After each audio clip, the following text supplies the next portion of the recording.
Say bom dia. I think I'm speaking in English. Do people require translation? Can indicate? Okay.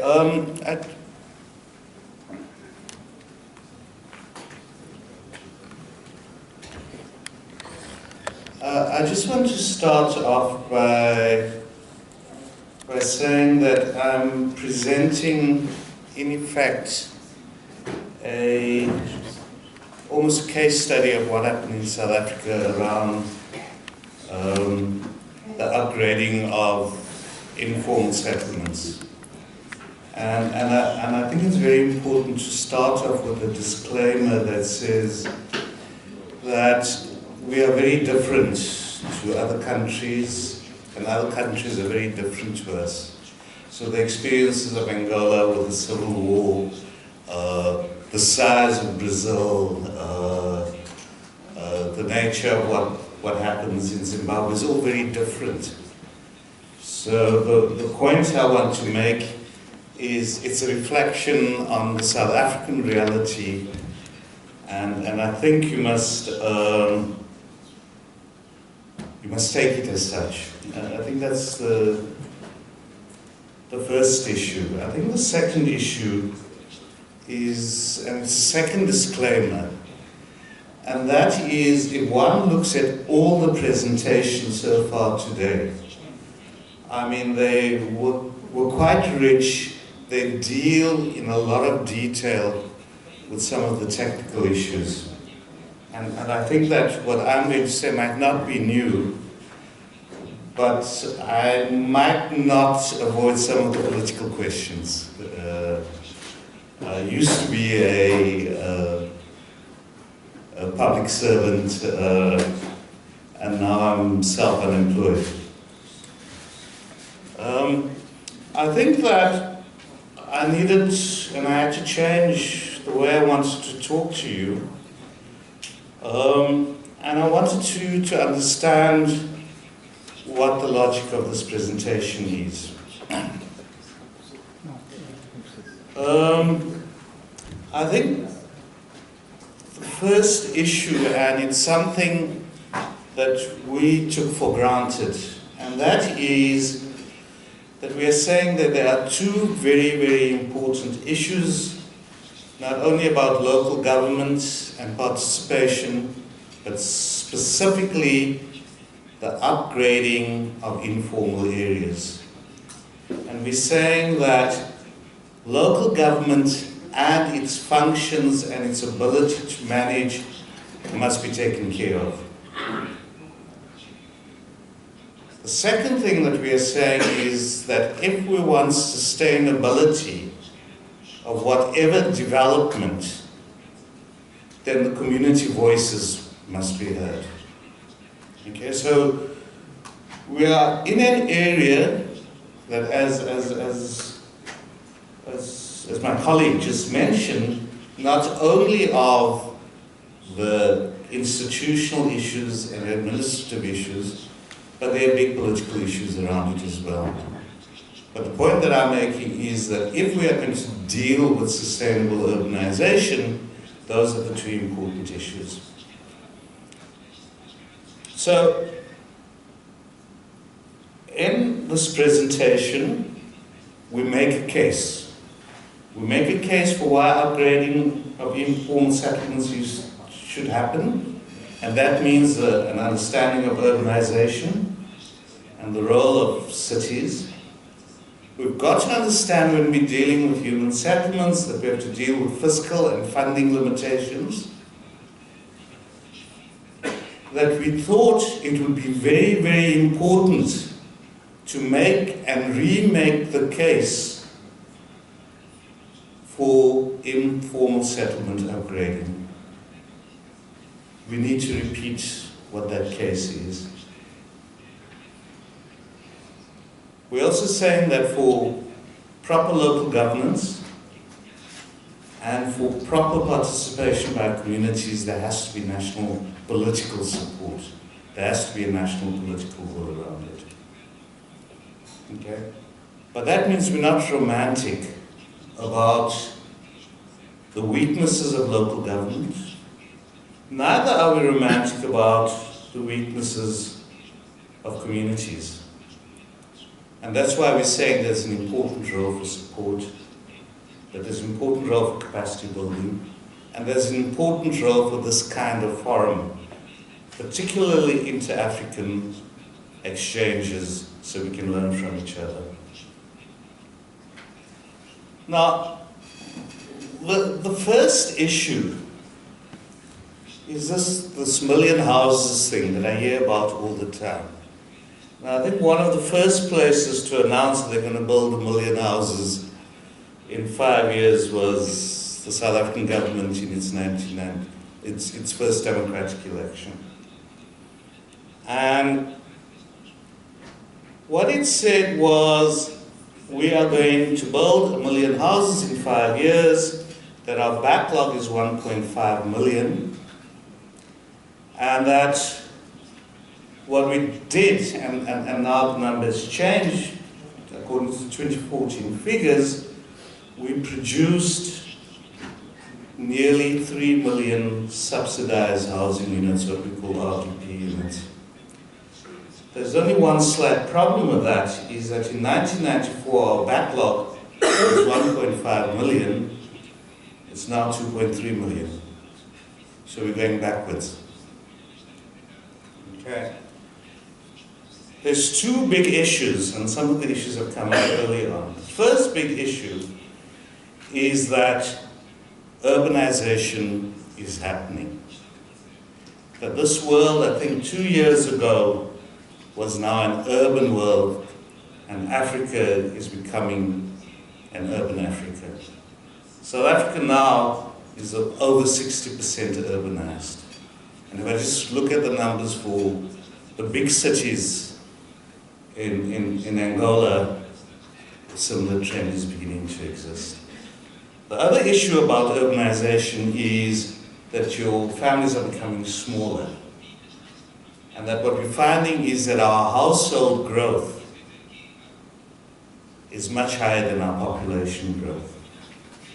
Okay. And that's a natural consequence of urbanization.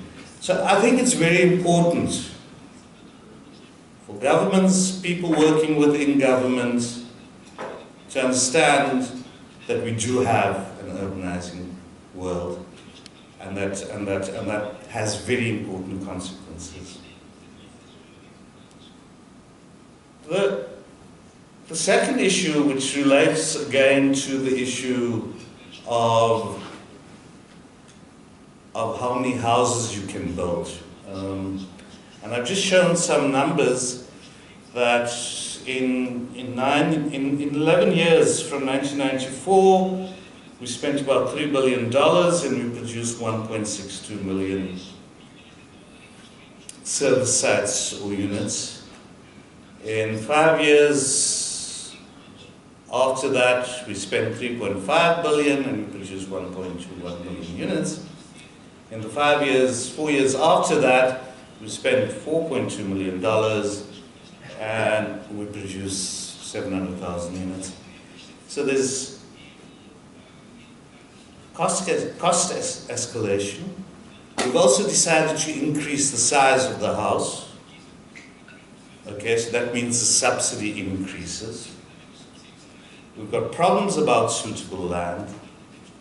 We decided that the only way to deal with informal settlements is eradication. You standardize it, you have one house up, one shack down. One house, one stand. And you have a focus on top structures. And the numbers don't work from a fiscal point of view. And this was supported by the Fiscal and Financial Commission, which is a constitutional institution that advises Treasury, which basically said, hang on, we've got a problem, it's unsustainable, and their calculation was that if we're going to eradicate the backlog, we need $87 billion to do that. and based on our current budget, it will take us over 30 years. And I think it's important that we understand those fiscal and financial limitations. But I think it's important that we understand the other side of what's happening in informal settlements. That we have an emergency. That we had about 300 informal settlements in 1994. We've now got about 3,000. But the big issues around informal settlements is not simply a housing issue. It's not simply a human settlement issue. We have 10 shack fires a day. There's 200 deaths, but what it doesn't show is people lose their possessions, they lose their identity documents, they can't access grants, etc., etc. HIV and AIDS. It's nearly twice the number of new AIDS infections in informal settlements. Actually, it's more than twice in informal settlements than there are in other formal areas. We've got some very simple issues which are related to environmental issues, related to quality of water, a totally preventable disease, and we are having infant mortality related to diarrhea that's 10 times higher than formal areas. That's our future generation. Okay? Unemployment is much higher in informal settlements. And this is the point we made time and time again to government. Okay? But it wasn't only a shelter crisis, it was a security crisis as well. That if you looked at the service delivery protests, from 2 a month, I mean, it just spiraled out of control. And that's happening in informal settlements. So you have a social crisis, you have a health crisis, and you have a security crisis. Now, given all of those issues, what we did was we said, how are we going to deal with this? And in 2008, an evaluation was made of the informal settlement upgrading program and projects nationally. We were funded by the Cities Alliance, initial funding of about $500,000. We did 9 major projects. We looked at 20 others, and we interviewed a whole bunch of government officials. And this report was submitted to the Department of Human Settlements, and a presentation was made to the presidency. And that's the important point about getting the national consensus, because basically in 2010 the president said, this is going to be our official program, we're going to deal with tenure, we're going to deal with basic services, and we're going to deal with community empowerment. That is the major thrust, and we are going to look at 400,000 households in informal settlements. Okay. And that was the old target. The new target is, as important as it is to upgrade, we need to make sure we've got proper plans. Okay? We targeted 45 municipalities. The national development plan that was adopted last year, or was it the year before, said we must expand the program, and that the most important issue in official government documents in South Africa is they're saying that these plans must be produced by a participatory planning. Now, there was an initial investment of $500,000. At the moment, and it happened over the last 6 years, the annual budget just for technical assistance is $10 million per annum that's funded out of the South African fiscus. So there's a massive increase in this support program. Now, what it basically says, the National Development Plan that everybody agrees to except for some chapters, is that we must expand the national program, we must develop legal instruments, which some people talked about earlier on today, and some municipalities have done that. because it's not about the title deed only. Recognition of people that they have a right to live there is as important. So you don't just evict them, okay? That there needs to be minimum health and safety standards, that we need to strengthen community organization, and that it's very important that we provide for public facilities. Okay, now, as I said earlier on, in our code, the Official Housing Code of South Africa, it is saying basically that we've got to structure in situ the upgrading of informal settlements, not relocation. That we must make sure that people have tenure rights, that there needs to be affordable and scalable basic services, and very importantly, which is the important part, is that there's community empowerment, social and economic integration, and social capital through participation. And the emphasis is on working with communities. Okay? It's about meaningful participation, and the courts have supported us on that. So what do? As the program, promote incremental upgrading. We support government targets. We're saying that it mustn't be on a project basis, it must be programmatic, and that we've got to strengthen the capacity of government. Okay? So what happens basically is that because we recognize the weaknesses in government, and it's not only local government.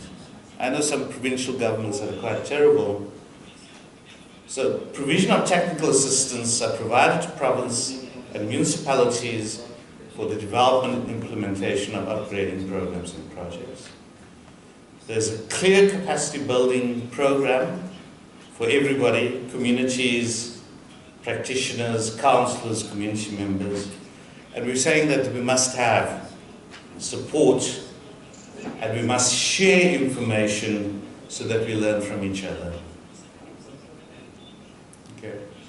Now, in a lot of instances, what we are finding is it's not the technical problems that we have. The problem that we have is the way people think and their attitudes towards informality. And that there's a real problem about how do we deal with participatory development. Because if we want to be honest about it, it actually takes longer. The politician I used to work for used to say politicians walked around with the scissors in their pocket so they could take it out and cut a ribbon. It's nice to see buildings. Participation, you can't cut the ribbon out. So there's a big issue around it. We found out that South Africa lost one of its capacities, which was its ability to deal with participation. We become weak at it. We don't deal with the economic issues like sustainable livelihoods. And we have a big problem that we've lost a lot of capacity amongst community partners. The other point that we make that's also very important is if you're going to provide technical assistance, that technical assistance is not only about the technical issues, it's about the social issues. Okay? And then, time and time again, we say we've got to capacitate people. And we have to do it at scale. So what were the implementation challenges? The starting point being, we think local government is important and we think community voice is important. We still have a problem with people wanting to deal with informality. You say, hey, what are you doing in this city? You must be far away. Okay? Now, please just remember, I'm reflecting on the South African experience. Nobody suggested it here. Okay? But what we've got is a national political decision. We've got a framework for upgrading that says participation is important, and we've got a support framework. We've got a program that says this is how we're going to support. What's happened, of the 45 municipalities that we're supposed to be dealing with, we've provided support to 80% of those 40% of municipalities. And we've now got nearly 1,000 settlement plans. Big problem is people are still not wanting to release budgets for basic services. And it's that whole challenge and that trade-off. We want a mega project. And there's planning for like 9 mega projects in South Africa at the moment. And that's set off against how do you fund the 1,000 settlement plans. Okay? There is a problem. You know, I mean, I'm very good friends with the SDI people, but we don't have enough community partners that can help. Because if you're going to do upgrading of informal settlements, you've got to do it at scale. And if you're going to do it properly, you've got to have community partners across the board. And we said one of the ways of dealing with it is to try and roll out a capacitation course for a wide variety of people, so we can increase the number of people that have some knowledge and some experience of how do you deal with participative planning. Now, sorry Chair, how much time have I got? 2 minutes. I've got 2 minutes, okay. Just want to take these 2 minutes to talk about local government. Now in South Africa, in terms of the Constitution, each sphere of government is equal, in theory. So in terms of our Constitution, national government has the same status as local government. But what we find is that because of urbanization, because of where people are moving to, local government bears the brunt of the problems faced with urbanization. And we have gone through a whole process around decentralizing the human settlements function, where we're saying there must be proper budgeting, the functions of dealing with human settlements and informal settlements must be transferred down to local government. Unless we do that, what we think is the lowest level of government, but which is the most important level of government when it comes to democratic interactions with communities, is hampered. And that's one of the critical problems we faced with in South Africa. Because the decision that was taken wasn't a technical decision. It wasn't a technical decision. All the technical issues, some of which my colleague has raised earlier on, we dealt with all those technical issues. It was a political decision to say, why must we give them more power? And I think that's one of the key challenges. In terms of the way forward, this is one of the nicest houses I've seen.